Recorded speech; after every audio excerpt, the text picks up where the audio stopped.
In a world full of noise, control, and endless grasping, we all carry something we should have released long ago. But what if peace doesn't come when everything is fixed? What if it comes when we finally let go? As the Buddha once said, "You only lose what you cling to." This isn't just a quote, it's a way of living. Letting go is not weakness, it is wisdom in motion.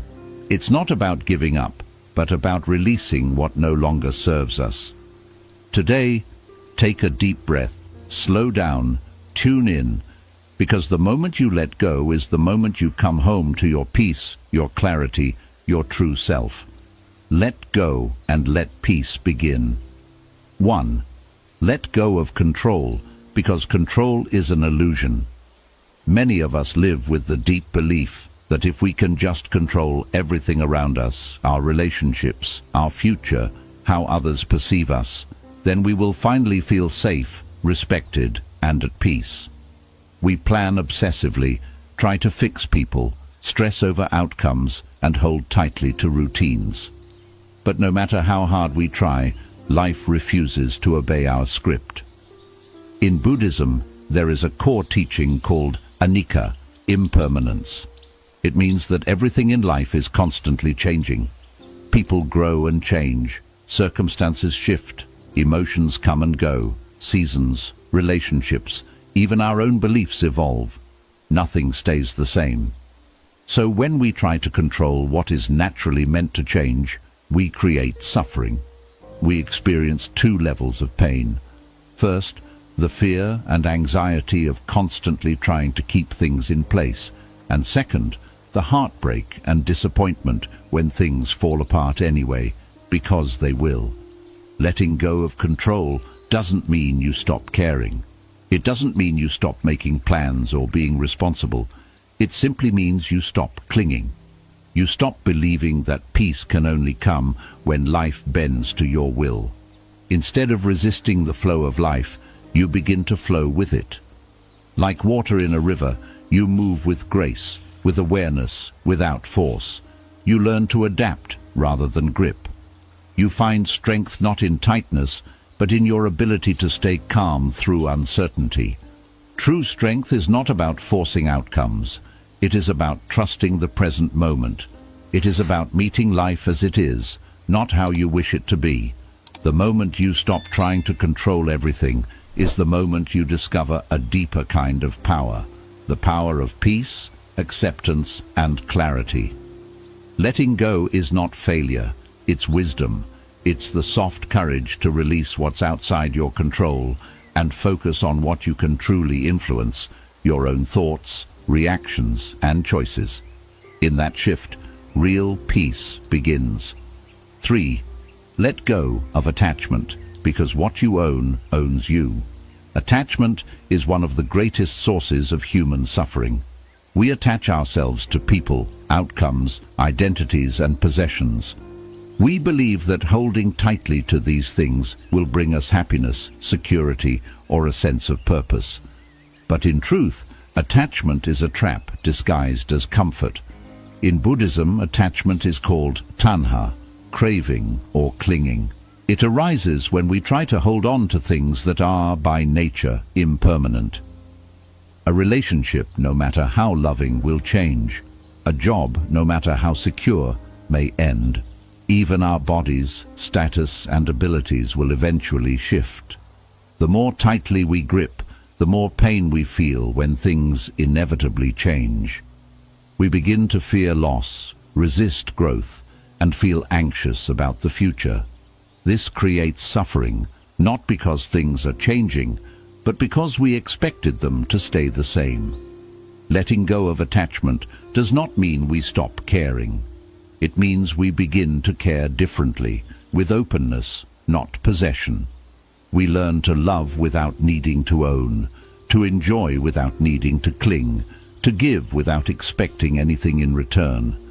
It's the difference between holding a bird gently in your hands and locking it in a cage.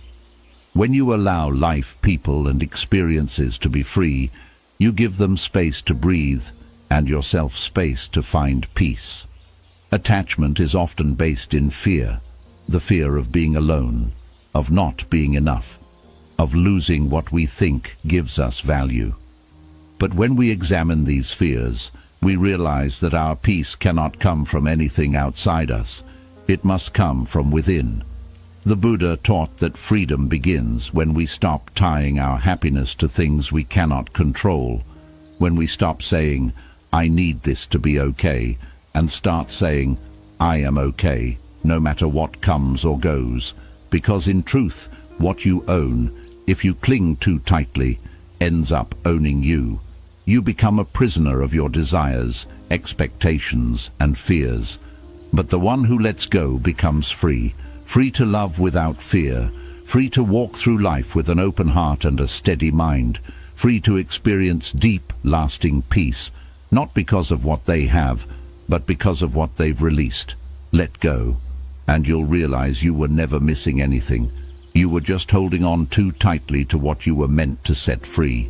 4. Let go of the past, because it's already gone.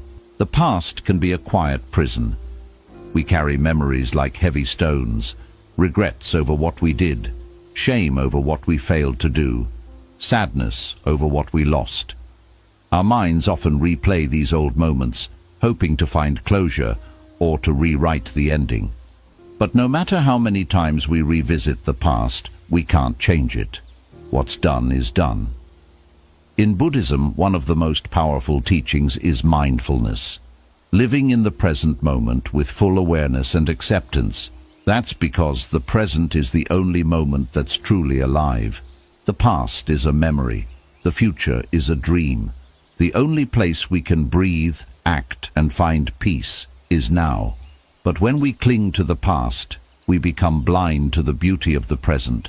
We walk through life looking backward, carrying guilt, bitterness, and pain from events that no longer exist. It's like dragging a bag of broken glass behind us, hoping one day it will make us whole. Letting go of the past doesn't mean pretending it never happened. It doesn't mean ignoring your pain or forgetting important lessons. It means you choose not to let it define you anymore. It means you stop feeding energy to memories that steal your peace and power. You cannot heal what happened by obsessing over it. Healing begins when you stop trying to relive the moment and start asking, "What am I doing with this moment now?" The Buddha taught that suffering comes not from what happened, but from our attachment to what happened. It's not the memory itself that hurts us. It's our unwillingness to let it pass. Forgiveness is a part of this. Forgiveness doesn't mean agreeing with what someone did. It means freeing yourself from the chain that keeps you tied to that pain. Whether it's someone else's mistake or your own, you forgive so you can be free. When you stop carrying the weight of the past, something beautiful happens. You become lighter. You begin to see life more clearly. You make space inside yourself for new joy, deeper peace, and real freedom. Some people stay stuck in their old story for years, but you are not your past. You are not what happened to you. You are what you choose to become now. Let go of the old chapters. Let the pain breathe. Let the grief flow. And then, gently, let it go. Because the past is already gone. But your peace, your future, your present moment, that is still in your hands. 5. Let go of ego. Because it separates you from everything. The ego is the invisible mask we wear, the story we tell ourselves about who we are and what makes us important. It whispers things like, "I am better than them. I can't be wrong. I must win. I need them to see how powerful I am." At first glance, ego looks like confidence. It looks like ambition, pride, and self-respect. But look deeper and you'll see the truth. Ego is fear in disguise, fear of being overlooked, fear of being unimportant, fear of losing control. In Buddhism, the concept of anatta, or non-self, teaches us that there is no permanent, solid self. Who you are is not a fixed identity. You are not your name, your job, your body, or your opinions. You are not even your thoughts. You are the awareness beneath it all, the presence watching the experience unfold. But the ego tries to protect a false identity. It builds walls between us and others. It says, "This is me and that is you." It separates. It competes. It constantly compares. It clings to the need to be seen, to be right, to be superior. And in doing so, it isolates you, not only from others, but from your own peace. Think about it. How many arguments were created not by truth, but by ego needing to win? How many relationships were destroyed, not by lack of love, but by someone refusing to say, "I was wrong"? How often do we feel angry, hurt, or offended simply because our ego got bruised? The ego is obsessed with image. It wants others to see you as powerful, wise, successful, untouchable. But this image is not you. It's a costume, a fragile shell that must constantly be defended and maintained. And the moment someone questions it or doesn't treat you the way you expect, the ego feels attacked. Letting go of ego doesn't mean you have no identity. It means you no longer need to cling to one. You no longer define yourself by status, labels, possessions, or being right. You realize that your value is not based on how people see you, but on your own internal truth. The ego says, "If I win, I am worthy." The deeper self says, "I am already whole. I need nothing to prove that." When you let go of ego, humility replaces pride, understanding replaces judgment, stillness replaces chaos. You become open, able to listen, learn, admit fault, grow. You become soft, but not weak, rooted, but not rigid. And most importantly, you reconnect with life, with others, with the deep peace within yourself. The Buddha never said, "Become more important." He said, "Better than 1,000 hollow words is one word that brings peace." Ego fills us with noise, always speaking, always justifying, always needing attention. But the wise person learns to be quiet, not because they have nothing to say, but because they no longer need to prove anything. The one who lets go of ego becomes like water, calm, clear, reflective, able to adapt, to heal, to nourish. They don't need to fight the river, they flow with it. They don't need to shout their worth, they embody it. In letting go of ego, you return to your natural state, peaceful, connected, whole. You no longer seek approval, dominance, or status. You seek truth. And in that search, you find yourself, not the false self you built to be accepted, but the real self that was always there, quietly waiting beneath the noise. So drop the mask, drop the need to win, to be right, to be admired, breathe, and let go, because in the absence of ego, true peace is found. Would you like me to continue with Lesson 5 in the same detailed format? 6. Let go of expectations because they create suffering.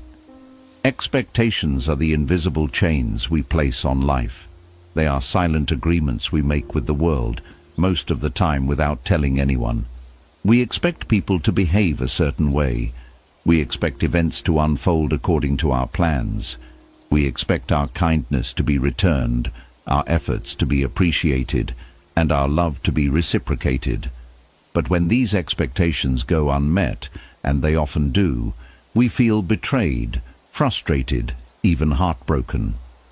Buddhism teaches that one of the main roots of suffering is attachment to desire, and expectation is simply another form of desire. It is the mind saying, "Things must go this way for me to be okay," and that must becomes a trap. Imagine walking into a room and expecting everyone to greet you warmly. You've built a mental picture, but what happens when they don't? Suddenly you feel rejected, not because anyone was cruel, but because reality didn't match your imagined outcome. Your peace was not disturbed by the people, it was disturbed by the expectation you placed on them. The Buddha taught the power of non-attachment, not just to material things, but to thoughts, beliefs, and outcomes. When we expect the world to move according to our script, we create tension. We're constantly measuring what is against what we thought should be, and every time there's a gap, suffering enters. Letting go of expectations does not mean you stop dreaming, hoping, or planning. It means you engage with life fully, while releasing your tight grip on how it must unfold. It's the ability to act with intention, and then surrender the result. It's the wisdom of saying, I will give my best effort, but I do not control the outcome. One of the greatest sources of disappointment in relationships comes from unspoken expectations. We expect our friends to understand us without needing to explain. We expect our partner to know what we need without asking. We expect people to show up in the same way we do. And when they don't, we assume they don't care. But the truth is, they're living from their own perspective, not ours. Peace in relationships comes not from trying to mold others, but from learning to see them as they are. When you let go of trying to change people or fit them into your ideals, you create space for real connection, one based on acceptance, not performance. The same applies to life's events. We expect success to come quickly. We expect our plans to be smooth. We expect life to be fair. But life has its own flow. It doesn't follow human timelines or logic. Sometimes what looks like a delay is protection. What feels like rejection is redirection. What seems like a failure is simply part of the unfolding. When you're chained to expectations, you miss the beauty of what's actually happening. You spend so much time comparing life to your internal blueprint that you forget to experience the moment in front of you. Letting go of expectations is not giving up. It's waking up. It's stepping into the present with open hands, not clenched fists. It's moving from this must happen to let me see what happens. It's transforming control into curiosity. The lotus does not demand the sun rise at a certain time. It blooms when it's ready. The river does not demand the rocks to move. It flows around them. Likewise, when we stop demanding that life meet our expectations, we begin to meet life. When something doesn't go as expected, ask yourself, what is this moment trying to teach me? Maybe it's patience. Maybe it's surrender. Maybe it's resilience. Every broken expectation holds within it an invitation to grow, to release, to trust. And let's not forget expectations of ourselves.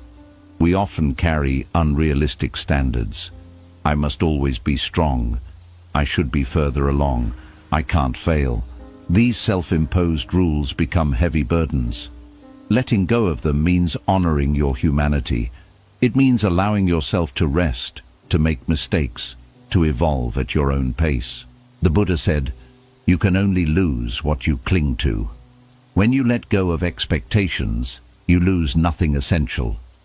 You only lose the suffering created by insisting the world conform to your script. And in return, you gain peace, openness, freedom. So breathe. Trust life a little more.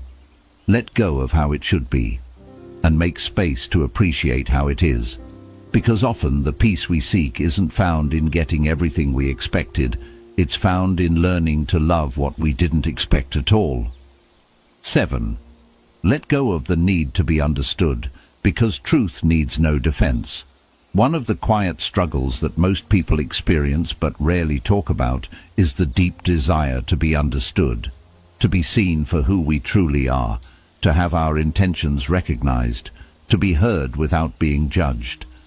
This need for validation often begins in childhood and follows us into adulthood, shaping the way we speak, think, and even act. We explain ourselves. We defend our actions. We try to correct misunderstandings. We want people to know our heart. But here is the truth Buddhism gently teaches. The need to be understood by everyone is a form of attachment. And like all attachments, it leads to suffering. Not everyone will understand you. Not everyone will appreciate your silence, your growth, your boundaries, your truth. And that is okay. The Buddha taught that equanimity, a state of calmness and balance, is one of the highest qualities we can develop. Equanimity means being steady in the face of both praise and blame.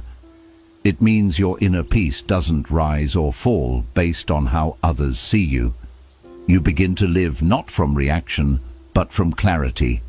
The problem with constantly seeking to be understood is that it ties your peace to something external, another person's perception, and no matter how clearly you explain yourself, no matter how kind or sincere you are, some people will still misunderstand you, not because you failed, but because they are listening through the lens of their own beliefs, fears, wounds, and expectations.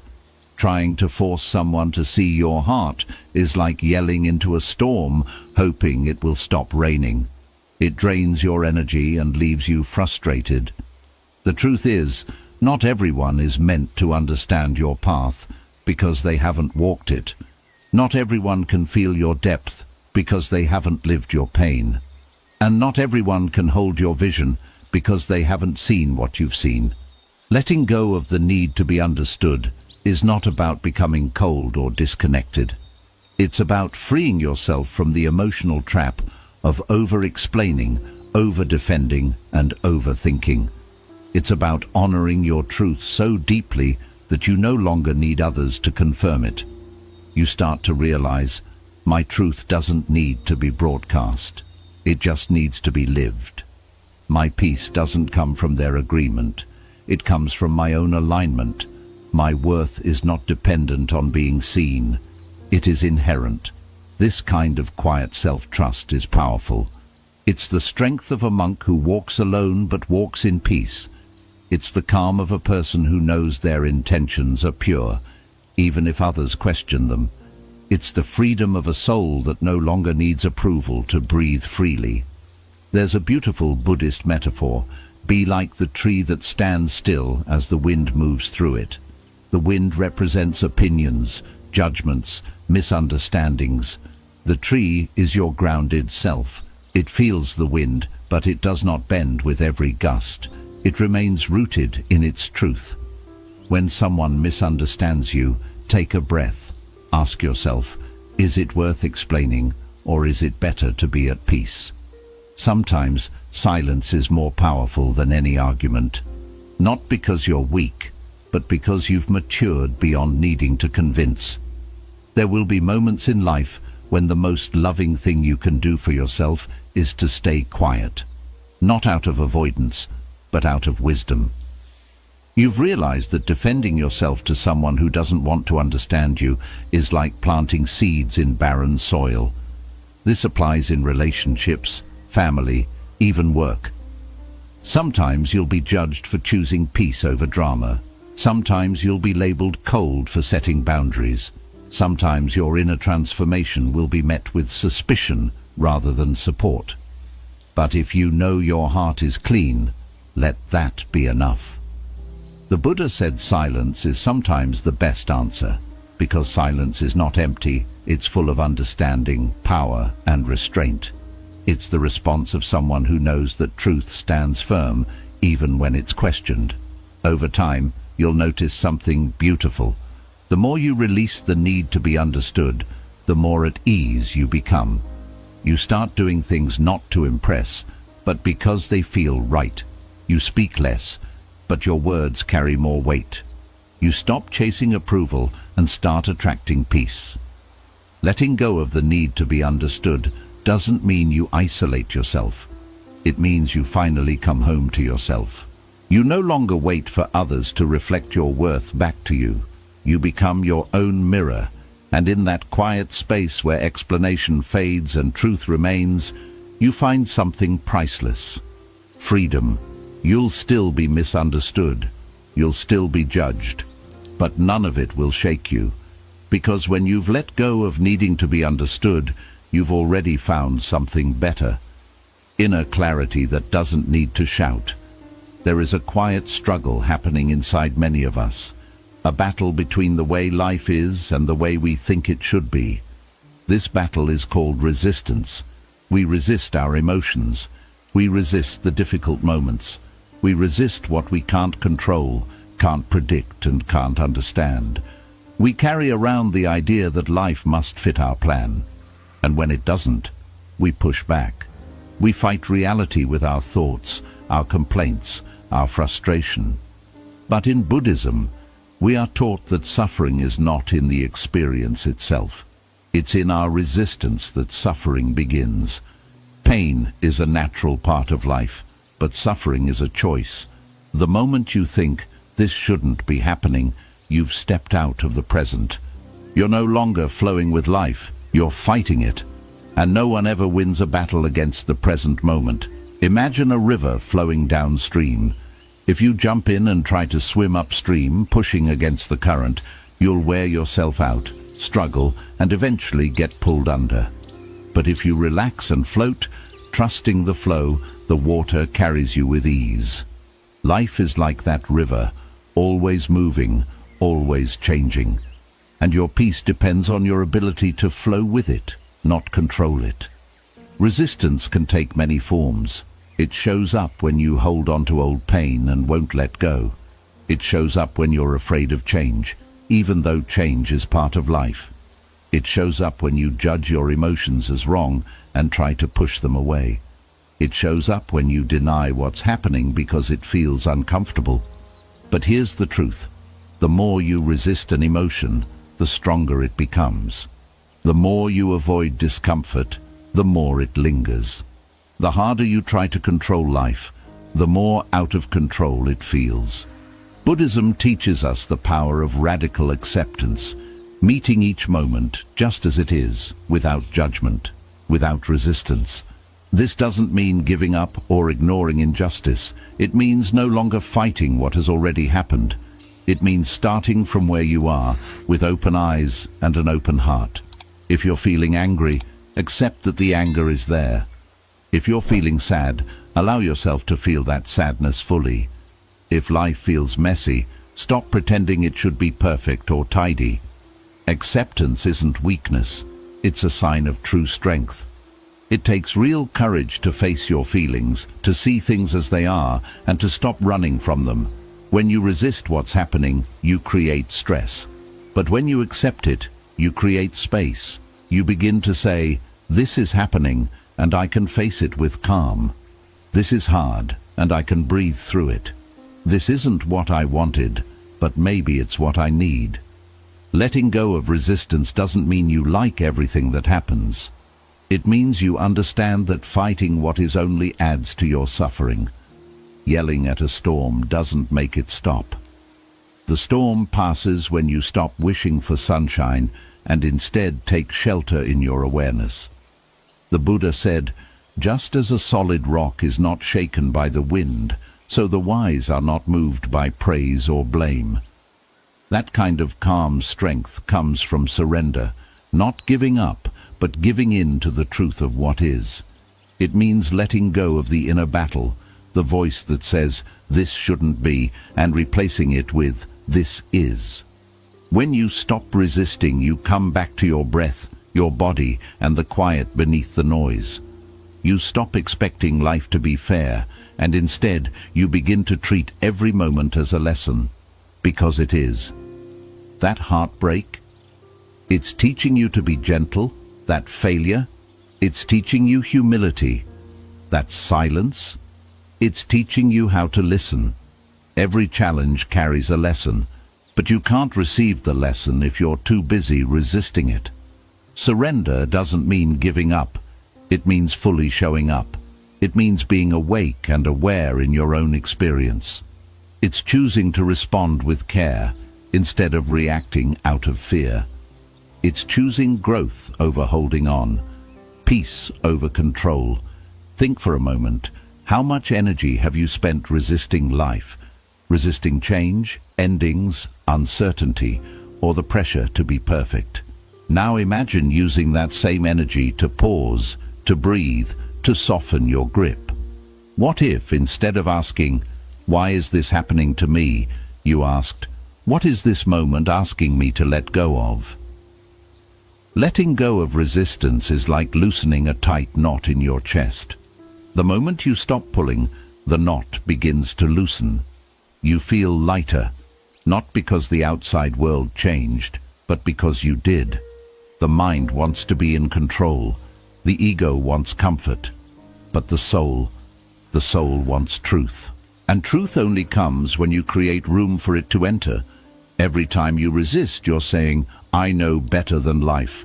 But every time you surrender, you're saying, I trust the wisdom in how this moment is unfolding, and it's in that trust where deep peace begins to grow. So today, take a breath and lean into whatever feels uncomfortable. Let this moment be exactly as it is. Notice your resistance, and then slowly, softly, let it go. You don't have to struggle so much. You don't have to hold the weight of things you cannot change. The storm will pass, the river will carry you forward, and peace will find you. Not when everything is perfect, but when you stop holding on so tightly. Letting go isn't something you do just once. It's a quiet, sacred choice you make again and again, a gentle return to peace, moment by moment. You release control, not because you're giving up, but because you've learned that life flows more easily when you stop pushing against it.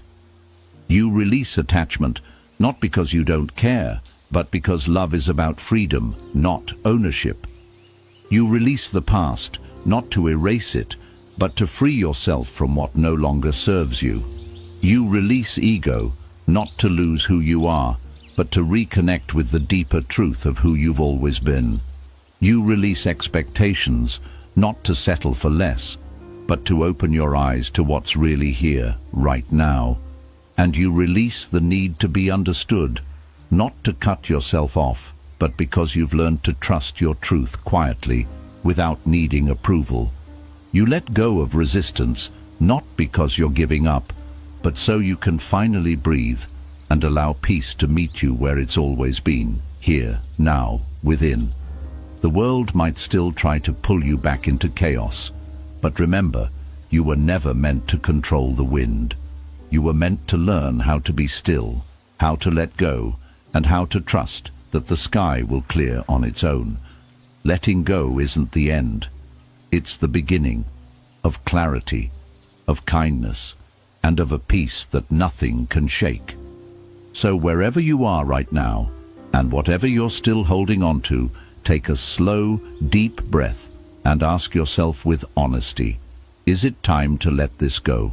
Because when you do, you won't fall, you'll rise.